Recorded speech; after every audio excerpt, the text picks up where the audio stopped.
Welcome back to the show.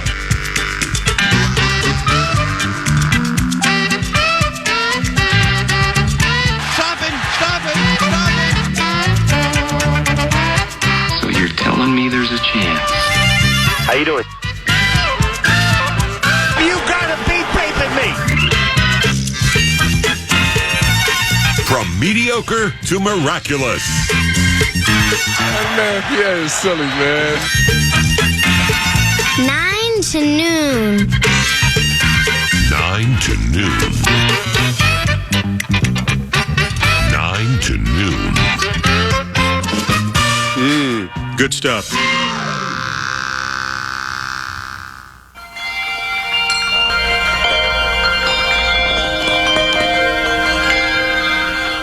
It's a beautiful morning. Yes, indeed. It is a beautiful morning in the Love Covenant. Welcome to 9 to noon. It's 9:01. I'm Paul Allen. The producer is Eric Nordquist. A coordinator's covenant is coming up very soon, led by Minnesota Vikings offensive coordinator Wes Phillips. You see, Thursdays beginning at 9 o'clock, all three coordinators start to speak, and there is a pertinent nature to today's Coordinator's Corner, specifically with the OC, Wes Phillips, a former coach with the LA Rams, with Kevin O'Connell, and quarterbacks coach Chris O'Hara. You see, they were all together in Los Angeles with Cam Akers, and running back Cam Akers is now on our team. Running back Cam Akers is now on our team. Holy cow, with this week for the winless purple and gold. Dalton Reisner, the prayer is answered. And now, running back Cam Akers, somebody for whom the Minnesota Vikings traded yesterday. He's in the mix. Don't know what his number is yet.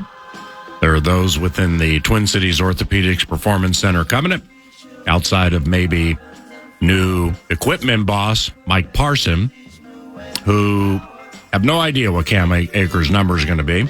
Hopefully it's number one in our hearts when it comes to elevating, inspiring, energizing, or giving some thrust to a Minnesota Vikings rushing attack. It's, as I said yesterday when I was asked about Cam Akers by the producer Nordo during Bikes Bites, it's been a bit of a tumultuous run for Cam Akers during his truncated National Football League career. A bit of a tumultuous run with the Rams, the only team he's known. Like 7 rushing touchdowns last year and wins a Super Bowl with KOC a couple of seasons ago. Now, in that playoff run, Cam was their lead back.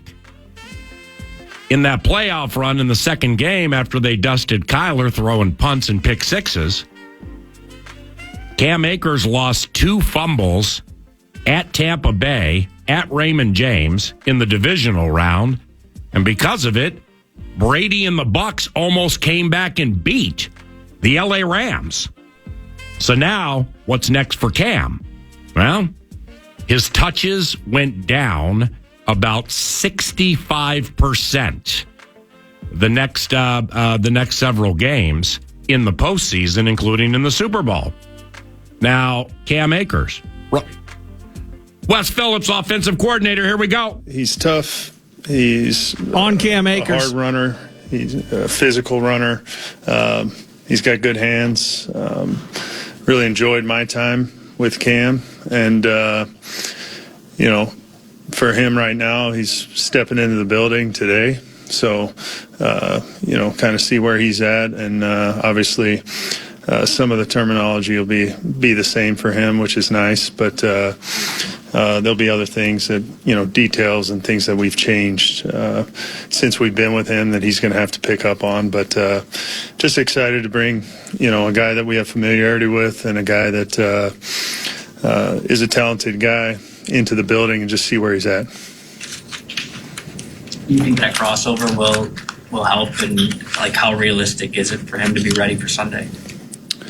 We're really going to have to see just kind of where he's at. Like I said, and just today in the building, it certainly will help him that he's been in a system. A lot of the terminology will be similar.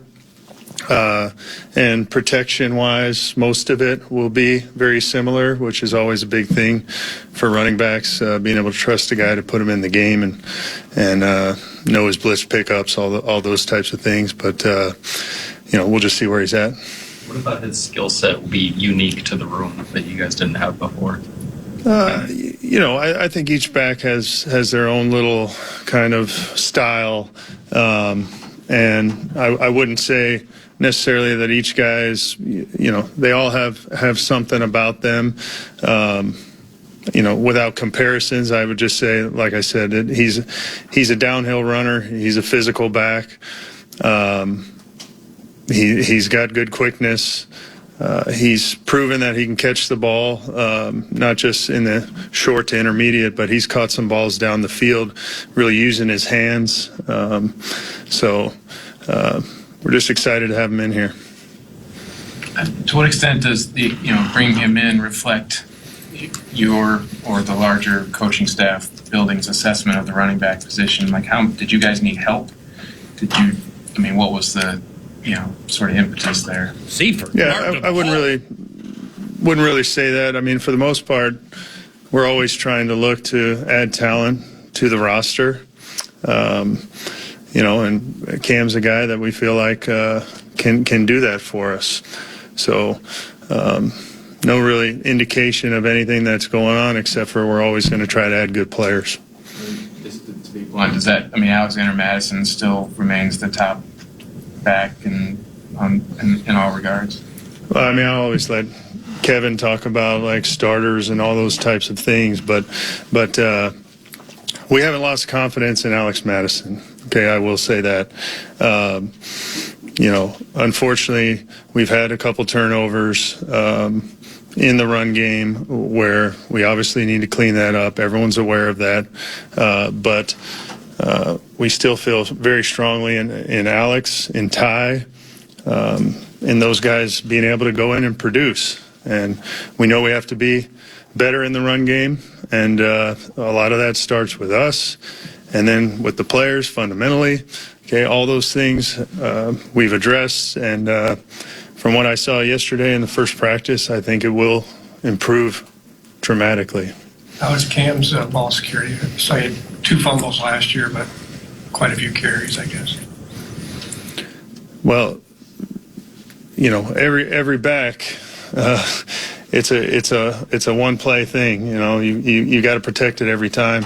Like you said, he has had a couple fumbles, but in general, I don't think he's had a fumbling problem. But it's really the intentional practice day in and day out. It's got to be. It can't be, hey, once the game starts, now I'm really securing it. It's got to be something that's natural, because most times when you do fumble, it's in an awkward body position. You're twisting, you're spinning, you're going to the ground, and it just gets loose because it's not natural. When you're going to the ground, your natural response is to put your hands down, right? Cam is an intentional guy as far as practice. He always practiced well. He always practiced hard. He's got a good energy about him in the huddle. I know the guys always responded to him. He kind of uplifting in the huddle as far as, hey, let's go, let's get this. So we'll see where he's at. Kevin talked yesterday about reviewing the run game this weekend. Just what were some of your takeaways as you went through it and evaluated just the start thus far? Well, I think we've had moments where, a lot of these things, whether it be run game or pass game, but in the run game, a lot of times it's just, if we would have got this one guy, like guys take their turns as far as whether it's the back on his track or his read, whether it's just one block away, or whether it's a technique on a combination or a hat placement on a second level. All of those things we look at, and obviously when you're struggling a little bit, we wanted to address it. So we brought them all up and we watched them. We watched them as a unit, and we talked about places where we could get better, and we also talked about places where we could have put them in a better position. Hey, Wes, what's the balance like of getting Dalton Reisner up to speed with also trying to get the practice reps for the guys who can be ready Sunday? Dalton's another guy who's been one practice with us, but the thing about Dalton, he's started a lot of football games, so he's got a wealth of experience, and he's got an understanding of whatever these calls are. He just got to get the terminology down and make sure he's really on point. The good thing generally is whether they know the calls or not. A lot of times these guards, as long as they know which way, am I on the man side, I'm on the slide side in a pass pro. It's really the more exotic fronts in pass pro and those types of calls where they have to kind of get up to speed. But a mid zone, a wide zone, a tight zone, all those things are going to be very similar. As far as how he's going to hit blocks, how he's going to hit combinations. So I think you'll see that he'll move quickly as far as the mental in those types of areas. It's just some of those, when you get into third downs and you're making specific calls, this is how we pick up some of these fronts or looks. That's where he's going to take a minute to get up to speed. Wes, you were hoping for continuity on the offensive line, bringing back all the starters, and then changed pretty quickly. I guess what's the biggest challenge of having to move people in and out over these first 2 weeks along the line? Yeah, you love continuity, but you also know that just the nature of that position across the NFL, you're going to have some change, some turnover, some injury happen, and just for us, unfortunately, it happened early in the year. But when you have a new center playing, when you have a backup tackle and then a third tackle playing in a game, you just hope that from practice, from preparation, that those guys are, like we always say, you're one snap away from playing. Even if you're on the practice squad, you're an elevation away, and it could happen 2 days before the game. So you always have to prepare as if you're playing in the game, and when your opportunity comes, you got to be ready for it. Jordan Addison, those explosive plays, is that his route running? Is that defense is focusing on Jefferson? Is it Cousins getting to the read quick? Like, how did those happen? I think there's a combination. I think Jordan is a very good route runner, and I think Kirk has found the times when the coverage presented to get to him, particularly on those deeper touchdowns where, on one of them against Tampa, he's really kind of the top shelf of the read, really the first read. If the coverage presents, Kirk recognizes it and launches. Against Philly, he's more of the backside of the read. If coverage presents and pushes over, we kind of had a little fake screen there, right, with him on the backside. So everything pushed over. We got great protection where Kirk was able to step up and make a clean throw to him. So, I think you'll just see, as Jordan keeps playing in this league, you'll see more and more plays from him. That is Wes Phillips, offensive coordinator for the Minnesota Vikings, discussing new Vikings running back Cam Akers and more. And after Wes, I believe special teams coordinator Matt Daniels speaks. Then after that, Brian Flores, the defensive coordinator. We will pop in and out to see what said constituents are saying during the opening segment 9 to noon, which is the FVP Batteries Marathon segment. FVP Batteries, if you're looking for marine, lawn and garden, and or power sports batteries, they are available at Menards. You can also find a trusted shop near you via fvpparts.com. Just another great product from Factory Motor Parts. Welcome back to the show. Dalton Reisner, Cam Akers. Okay, 3-2. Get in here! I got one thing to say. This is when the big dogs come out. Okay? You can't roll the big dog. Stay on the board. Welcome back to the show. So with Cam, off what Wes said, it was interesting. He went right to the protection card. He has nice hands, and then he got into pass protection, which with a running back obviously is very important. Dalvin Cook was quite good at it. Alexander Madison, I'm not exactly sure how it's working for him this year, but during the majority of his career as a sub, or when Alex got an opportunity to start and handle things rep after rep after rep, I never caught wind that Madison's pass protection truly and consistently was a problem. Now, I bring that up because there was somebody who sent me a tweet yesterday. It was like early evening, something like that.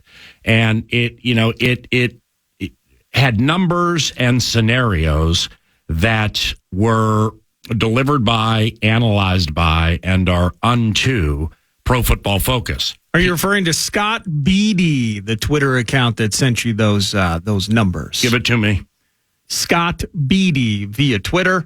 That according to PFF, his pass blocking grade 18.5 points higher than Ezra Cleveland's. Oh no, that's Reisner. I'm talking about Akers. But they both were Cam in there. Akers among NFL's top 10 running backs at pass blocking. It didn't have a specific number. It just noted that in terms of allowing quarterback hurries, in terms of pressures, that Cam Akers does more for the Rams offense that way maybe than even running the ball. And as we've always said, 9 to noon, I mean, we are staunch and dedicated devotees to Pro Football Focus. Yep. I always love that one. So when still waiting for Avid on that expense report for StatHead and PFF. I mean, I just can't tell you when they when they share numbers with their subscribers late on a Sunday after analyzing all of these games off television copy. I always love that one. But nevertheless, they eventually get the all 22 and they go to deep diving and Cam Akers, and I don't have intel on this from, Wes Phillips just shared it and provided inside the building intel that is a strength of Cam Akers. Now, the tweet sent by main man Scott yesterday discussed or shared that about Cam. First part of it involved Dalton Reisner, something Nordo said yesterday, and I was not aware that Reisner, all of his career, has been considered, believe it or not, a dramatically better pass protector than run blocker. So the confusing nature of the conundrum that is the purple and gold covenant just continues this week because your long run is 9 and you got people dropping the ball left and right and you're looking for more explosivity or you're looking for more punch or thrust in the running game. So here comes an offensive lineman who is quite adroit at protecting the pass. I always love that one. We jest. At Cam Akers, the explosive, the running style of Cam Akers and his pass protection. I always love that one. What was that Pro Football Focus Dalton Reisner steam that nice Rube Scott shared? Yeah, essentially, I think it was the numbers were 18.5 points higher than Ezra Cleveland. Dalton Reisner was from pass blocking in particular. Yep. And higher than Ingram. Yeah, 30 points higher than Ed Ingram in 2022. Right. And, granted, we throw 78% of the time and we run 22%. Correct. Here comes Cameron Akers. And, maybe that's going to lead to a more explosive and or consistent, efficient nature of the running game. So I would imagine Reisner definitely helps there, right? Dalton Reisner absolutely helps in that regard. There's no doubt about that. Now, what if the head coach? Well, I think at the bottom of that tweet there was some run steam that might. I don't have the tweet in front of me. I should have. Where it's like Dalton last year is behind Ezra and Ed Ingram like every step of the way with their run blocking. They both had better run blocking grades than Reisner. I always love that one. So it's getting it truly in jest, mostly in jest, is getting us to something that I was just spitballing in the opening segment on Monday, just messing around, having a good time. Are we aiming to become the first National Football League team in the history of the league to throw every single play during a game? I always love that one. I mean, I think it was like back in the 50s, the Philadelphia Eagles, I think led by Otto Graham, are the only team in National Football League history to run every play in a game. It took place against the Chicago Bears. The Eagles, at one point, down memory lane we go, had the audacity to complete a 10-yard pass, and it was nullified by a penalty. I always love that one. So they're like, bleep that. Bleep the 1955 version of, see, we got Dalton here. He's going to see, and Cam Akers in a rumble seat. They just ran every single play. So now, via deduction, Reisner, according to analytics and respected opinions, a dramatically better pass protector than run blocker. Cam Akers, his pass protection, according to analytics and respected opinions, is high end for running backs in the National Football League. The 9 to noon production has learned our quarterback gets smacked a fair amount game after game after game after game after game. 9 to noon productions also has learned that holding on to the football has been not only a problem for running backs, but a problem for this covenant. -6 in the take give. The 6 fumbles lost, far clear of the Arizona Cardinals, I think tied for second most at like 2. I mean, we've given the ball away 4 more times than anybody else in the National Football League via dropping it, via fumbles, than anybody else. I mean, we're like 4 clear there. So with Cam, I stick by what I said yesterday, and I look forward to meeting him and just kind of low key and acquaintance like fashion, figuring out like who he is, because he comes into the NFL from Florida State. He's ballyhooed, and he has a quality rookie season. In fact, at the end of his rookie season, in his very first playoff game, here come the Rams. Here comes Cam, 131-1 against Seattle, and he was explosive. Just this year, he totes it 24 times at Seattle, and he's traded a week and change later. I always love that one. It's been hard to define exactly who Cam Akers is and is going to be on a week-to-week, season-by-season basis.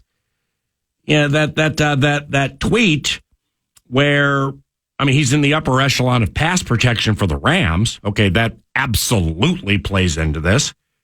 And I also believe this may have been something in the back pockets of Kevin O'Connell, Wes Phillips, the offensive coordinator, and Kwesi Adolfo-Mensah, the general manager.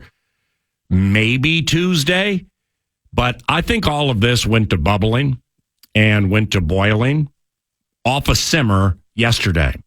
Now, at 11 o'clock this morning, you will hear the KOC replay, where I have the privilege of sitting down with the head coach weekly for X's and O's Wednesday night on KFAN and the Vikings Radio Network. And I'm quite positive late in the interview, when I hit him with, our long run is 9, does that surprise you? Why? And should it be dramatically better? Kevin's answer was cool, as most of them are. And Kevin has the long-winded gene when he explains things. But in getting to know this man as well as I have over the last year and change, when he says, paraphrasing, there have to be better holes for Alex and Ty. Well, at that point on Tuesday at about 1:05 in the afternoon, I'd wager a lot of metaphorical money that those were going to be the running backs into the game against the LA Chargers. But then you fast forward 20 some odd hours later, here comes Cam Akers. So I don't exactly know from the Philadelphia game with the self-scouting, the mini breakdown during a baby bye, if it's like, all right, well, look at this, and this. we have to go get Cam. I mean, is like desperate times may call for desperate measures, and I don't know enough about Cam Akers on or off the field to know if he's a game changer. He's never played against the Vikings. Quite honestly, I'm just not rote on like what Cam does well outside of pass protection off Scott's tweet, PFF, yeah, you know we, and what Wes Phillips said earlier in the segment, offensive coordinator for the Minnesota Vikings. But what we do know is Cam has lost 3 fumbles in his career. 1 in the regular season, 2 in the postseason, like I mentioned earlier in this segment. That's 511 runs and catches through the postseason, and he's lost the ball 3 times. 2 came in that playoff game in the Super Bowl run against Tampa Bay, and I think he got benched. He kept the Bucs in the game, and his touches went down exponentially. It was Sony Michel from there on out, basically. Yep, and then Darrell Henderson gets himself healthy for the Super Bowl, and Cam was an afterthought. But see, that, in that Bucs game, man, he had like 28 carries or something. He was the bell cow. He was. So, like I said yesterday, and I stick by what I said yesterday, is I just don't know who he is. It's like, whoa, look at this. Hey, he got hurt. Whoa, look at this. He dropped it twice in a huge spot. We got to put him on the bench. Whoa, he never drops the ball. But man, did he kill that safety or linebacker coming in on some form of blitz. I just don't know who he is, I do know. And frankly, I don't feel compelled to have that answer right now. Mm-hmm. I think just like the Vikings on the other end of it, the only thing they need to be compelled to do right now is try to figure out the run game. So either the head coach is going to come out and say, we are going to be historic. After this last year and a half, I've been lying to you, so I want to come clean. I have zero interest in running the ball. I don't want to do it. Right. I think it's dumb and it's boring. Right. And so I live in a fantasy football world. I'm flashy. I want to throw it every time. Or under the cover of darkness, you realize, okay, we're not necessarily sure on Madison. Not that Akers is the game changer that's going to change everything, but swapping late round 2026 picks, that's sweet. That's about as cheap as it gets in a trade. Yeah. Oh, and we get to help out our buddy McVay, who's been trying to get rid of Cam Akers for the last week and a half. So it costs us nearly nothing. We help out our dog, and our run game is so awful it can't get worse with this guy in the building. He's a familiar face. Let's just see if this, as we throw various things at the proverbial wall trying to make Bleep get better, this might be that next feather, because desperate was the term of the day, I believe, that you used just a minute or two ago. I think that is the operative term that should be focused on with the addition of Cam Akers and even Dalton Reisner 2 weeks into the 2023. There are chinks in the proverbial armor, ain't no doubt, with this 0-2 Minnesota Vikings football team. Now, the best adjective to describe the Chicago Bears is beleaguered. The Bears is beleaguered.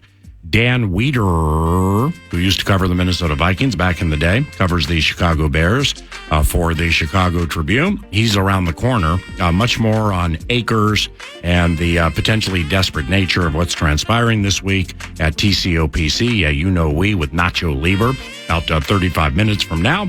All that's courtesy of TimberTech and TimberTech.com. What's on deck includes a scribe from Chicago talking about a defensive coordinator who just quit or just resigned, and the beleaguered nature of a division rival. Nordo produces, and I'm Paul Allen. You're listening to 9 to Noon. And the Fan.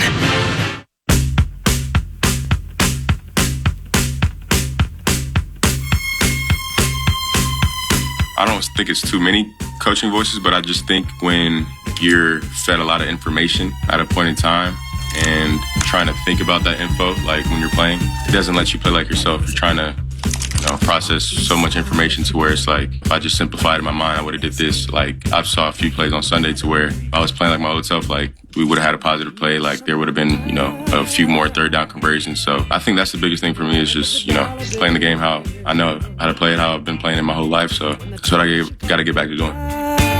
Justin Fields, quarterback for the Chicago Bears, the beleaguered Bears. And, Now, we are very, very happy to be joined by a longtime friend of ours and excellent beat writer covering the Chicago Bears for the Chicago Tribune. He is Dan Wiederer. You can follow him via Twitter at Dan Wiederer, Wiederer. Also, he has a podcast called Take the North. And there was an emergency podcast yesterday. At Take the North is where you can find that via Twitter. And the emergency podcast comes for Dan in the very early stages of his 11th season covering the Chicago Bears. So in reading through your tweets, Dan, first of all, good morning. Thanks for making time for this. Always enjoy talking to PA. How are you? Appreciate you, man. I'm doing great. Thank you. In reading through your tweets, it's, you're like, this is my 11th season here. There are people, this was from 18 hours ago. There are people here who have been on the beat much longer than I. There seems to be a consensus. This is an all-time day as far as Hallis Hall chaos. And no one seems to be able to locate a fire extinguisher. Absolutely beautiful with the symbolism and the way you laid that thing out. Let's begin with Justin Fields, who through 27 games is 5-22. He's been sacked 101 times. His completion percentage is 59.8. He's thrown 26 TDs against 24 picks. He's fumbled 31 times and lost 8. And he's averaging just 156.5 passing yards per game in his career. But if you listen to that bite that we played, and there's more to it, it seemed to me like he was kind of blaming others for not permitting him to be less robotic. I mean, did you hear it that way? Yes, initially, but the conversation was fluid, PA, and Justin talked for 11 and a half minutes yesterday and tried to provide a little bit more nuance and detail to what he was saying, and essentially saying he takes ownership of being a little bit robotic himself, and that he's thinking too much, and he's trying to figure out a way to get himself unlocked to be the instinctive, athletic playmaker that he knows he can be. But what you have here is a quarterback, you just listed all the numbers, who feels the weight of everything that's going on around him, who feels the pressure of trying to get this team out of a 12-game losing streak that dates back to last year, who feels the urgency to prove that he deserves to be this quarterback, not only beyond this year, but beyond October. And so for a 24-year-old kid, sometimes that adds up. And it creates a little bit of pressure in your head that you're trying to decompress. I think yesterday's press conference was Justin's way of trying to get that out and decompress in that manner. But the bottom line is, on game days, he has to play way, way better in a lot of different areas for any of this stuff to start to come down a little bit. Now, have the sarcastic or cracking wise way I will talk about Justin in the rare times we do, and I've said it since he came into the league and I started watching him, is he lost his swivel. He just doesn't have a swivel. I mean, it's just one guy take off, one guy panic, hold the ball, take sack.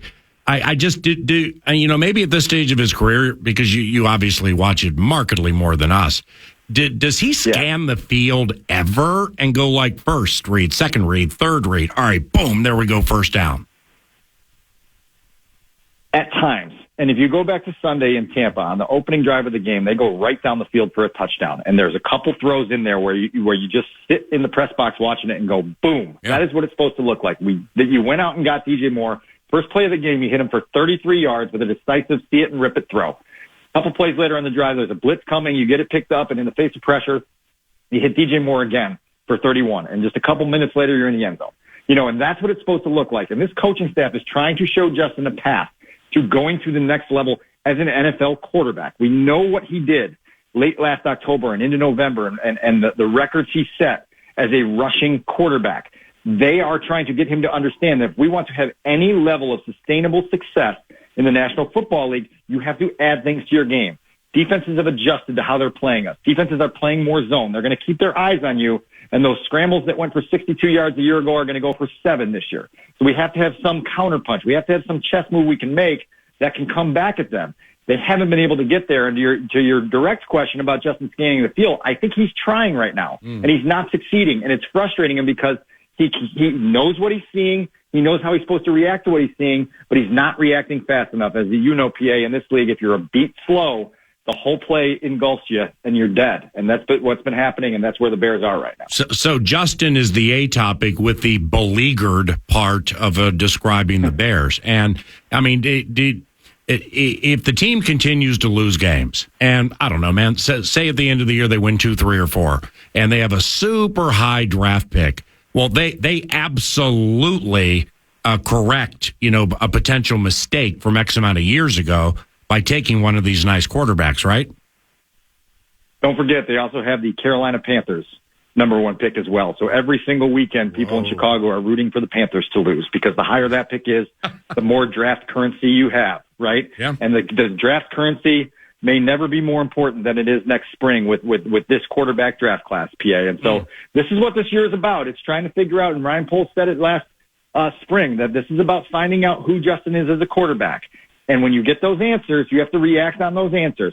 Ryan has the luxury of not having drafted Justin. So there's not emotional attachment there. He can see it through sober eyes. He can do a grounded evaluation. And so through 2 weeks, it's not going well. There's still 15 games on the schedule, and the next one is not easy. PA, this beleaguered Bears team is headed to Arrowhead Stadium on Sunday to play the reigning Super Bowl champion Chiefs. And if you're reading the tea leaves on what's been happening this week in Lake Forest, I would say lay the points with the Chiefs and many, many more. Jeez. We are on a letter B bent for whatever the reason. Dan Wiederer is the beat writer for the Chicago Tribune, covering the Bears, a team that is beleaguered and a team that also is battered. I mean, this injury situation's no joke over there, right? No, it's not. It's not. And even in the summer, I told people that had the highest of hopes and the optimism on what kind of breakthrough the Bears could make in 2023, that this roster wasn't equipped with the type of quality depth that you need to withstand a little bit of a period where you suffer some injuries. When you have your left tackle who hadn't missed a snap in his first 19 games in the league, going injured reserve with a neck issue, and now you've got to reconfigure the offensive line once again. I think it'll be the 12th or 13th starting offensive line combination that they've used since the start of last season. That's not providing the stability up front for a quarterback that needs to feel comfortable before he feels confident and before he feels command. And so that's a big injury. And then you've got Eddie Jackson dealing with a foot issue, and you've got Kyler Gordon on injured reserve, and Tevin Jenkins has been on injured reserve since the season began. And yeah, it just adds up. And as you know, in this league, when the rain shower turns into a thunderstorm, it can be very, very hard to stay dry, and I think that's where the Bears are right now. So beleaguered, and discussing it, the beat writer for the Bears, and beleaguered handled, battered handled. Bye-bye would be the next set of Bs. Alan Williams, former Vikings defensive coordinator, unseen for since last week, from what I read, he resigns. The defensive coordinator resigns. What just, I don't know. I mean, what do you think led to that? Outside of what's written, anything? Yeah, I mean, there are things I can tell you off the air, and there are things I can tell you on the air. And I would just say that this has been it's been a mystery for 3 or 4 days. And I promise you that the city of Chicago has a lot of reporters across a lot of outlets trying to seek additional answers and not satisfied with the answers that we've gotten to this point. Abrupt exit last week, surprise resignation yesterday. It's just another piece of drama and mini controversy for this team to deal with. And like I say, the weight of not having won a game since October 24th of 2022 continues to get heavier in that building. And every time you have another episode that adds to the stress and the tension and the turbulence in the building, you've got big problems. This is another one for sure. And it's been like I say, this is not the week to be getting ready to play the Kansas City Chiefs. I'll tell you that much. So with Allen, the as he said via statement, it's a health issue and dealing with family-related scenarios, correct? That is what the statement put out by Alan Williams and his personal attorney said. Yeah, and I thought when I caught wind last week that Alan wasn't around, because somebody contacted me asking me, do you know Alan Williams? Have you heard anything? I'm like, I barely know Alan, and I hadn't heard anything. But that put it on the radar for me that he was away. The team wasn't saying anything about it. I mean, for Bulldog beats like you and others, I mean, the radar is going to go 10 feet high when that's the situation. So do you feel the Bears kind of complicated this a little bit last week by not initially coming out and handling it? Well, my direct answer would be yes. I would just say that I believe, based on things that we know and have not yet been able to publish, that it's just more murky than this, right? Like, and there's just a lot to handle here. I think maybe yesterday was a little bit of a miscalculation to try to get it to go away by saying it's a personal and family related issue. And that's all I'll say now, because I don't want to get in any hot water here, but it's just, I got you. It's a layered situation, PA. It's a layered situation.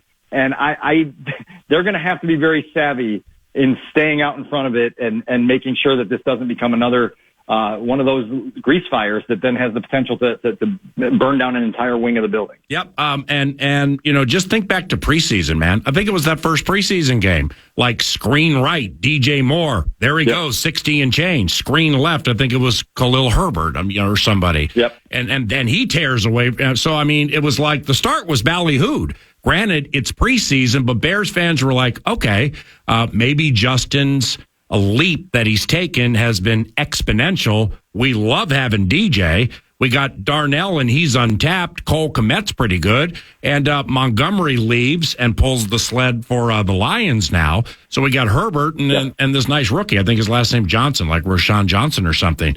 And so from that moment of positivity, watching DJ Moore do his thing, to right now, I wonder what DJ thinks. Yeah, no question. Now, listen, DJ spent time in Carolina where the quarterback situation was changing, almost monthly. And he's certainly one of the best players on this team right now. You mentioned Rashawn Johnson. That's another small bright spot in what's been a very dark September. I think one of the things that's really facing this team, PA, is the schedule makers did them no favors, and the on-ramp was not very kind. And so when you have a season opener against your rival, and it's the first game against the Packers without Aaron Rodgers as their quarterback, and you invest so much into it and thinking like this is going to be our chance to show that things have changed, and then you get beaten so badly in the second half of that game, it leaves a mark, and it takes the wind out of you, and it took the wind out of them so much that it was hard to get back up for week 2, and then you lose a road game in Tampa, and it gets worse. And now, like I say, on to Kansas City, right, where you could lose by 30-plus points, and no one in the NFL world would be surprised by any of it. And now all of a sudden, when you're talking about, hey, we've got 17 games to make gradual, incremental improvements, that's not what the rest of the outside world wants to hear at 0-3 with 3 blowout losses, right? And so you have this pressure and this urgency to get it fixed right now, when this team probably needed a situation where it was like, let's get it fixed gradually over time, and hopefully by late November, early December, we start to look like the competitive football team we want to be.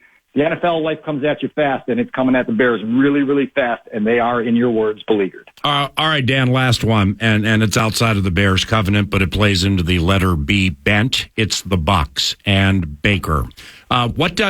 Baker was in control when he was here. I mean, it was even different than a couple of years ago when he came in here with Stefanski and beat the team like 14-7 or something like that. It was a very low-scoring game. What did you think of Baker in his home debut for the Bucs? Yeah, so they stalled out in the red zone a couple times, but they had almost 300 yards of offense in the first half. And it just looked like an offense that, for those of us who watch the Bears on a weekly basis, are like, man, that looks fun. That looks like a drive that you'd like to have every once in a while, where everything's all in rhythm and the quarterback's got command and the ball's going where it's supposed to go, when it's supposed to get there. He's obviously got a couple of really terrific playmakers in Evans and Godwin that help him out. He slithered out of at least 2, probably 3 or 4 sacks on Sunday, and then turned what would have been an 8-yard loss into a 5-yard gain. And people don't truly appreciate the value of those hidden yards, right? And how that flips a drive, which then flips a quarter, which then flips a game. And so there's just it just felt like, and maybe you guys saw this in week 1, a level of comfort with Baker right now that's contagious, and that's the one thing that people have said about Baker since the day he got into the league, is there are contagious vibes around him, and when they're good contagious vibes, man, like you can get on that surfboard and surf it for a while. And so obviously that's one of the surprise 2-0 teams in the league, and that kid's played pretty well for the first 2 games of September. My man, I know you were swimming in it yesterday and last night. Thanks for the text this morning indicating you could join the radio show. Information great as usual, and have a wonderful weekend, all right? Yeah, enjoyed talking to you. I guess we'll see you down in these parts in a couple weeks, right? Yep, 3.5 weeks. See you at Soldier Field. See you, bud. Sounds good. Dan Wiederer covers the Bears for the Chicago Tribune, and we'll be back after this. KFAN, The Fan. Yeah, this album is dedicated to all the teachers that told me I never amount to nothing. To all the people that lived above the buildings that I was hustling from that called the police on me when I was just trying to make some money to feed my daughter. Yeah. And to all my peoples in the struggle, you know what I'm saying? It's all good, baby. Nacho Libre around the corner. Also, Vikes Bites around the corner. And Vikes Bites provided by Stoked Barbecue Pellets. My fault, by the way. A false alarm on the opener. Doesn't for matter. Libre. Vikes Bites provided by Stoked Barbecue Pellets, StokedBBQ.com. Now, the final two segments, we will share your texts and your talkbacks. You can create your own Vikes Bites. The texting is 64686, Brad, Sean, Brian, KFAN text line. Talkbacks, free iHeartRadio app, Talkback now. And it's State of the Skull. I mean, through two games with a lot that has transpired, dropping the ball. Oh, JJ might be the MVP. Ugh, wow, quarterback got hit hard again. Oh, wait, Jordan Addison may be the offensive rookie of the year. What? We traded for who? Huh? 24 hours later, Cam Akers plays here? It's a lot. 64686 for later in the show. Talkback's free iHeartRadio app. Nacho Libre is next.